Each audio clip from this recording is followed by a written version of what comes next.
బుద్ధి వాక్యము అంటే వాక్యానుసారముగా నువ్వు క్రమబద్ధముగా ఒబీడియంట్గా నడుచుకుంటావు, ప్రవర్తిస్తావు.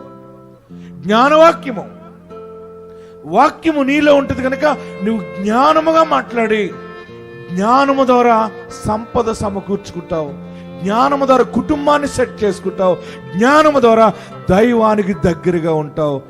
హల్లెలూయా, హల్లెలూయా.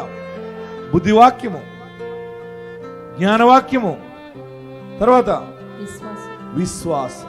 మామూలుగా విశ్వసించేది వేరు, ఆత్మ ద్వారా వచ్చే విశ్వాసం వేరు. కదా చెక్కు చెదరదనమాట. అనుకున్నది మనం ఆశించిన దానికి ఎన్ని వ్యతిరేక పరిస్థితులు వచ్చినా అది చెక్కు చెదరదు, గొప్ప విజయానికి దారి తీస్తుంది. కృపావరం.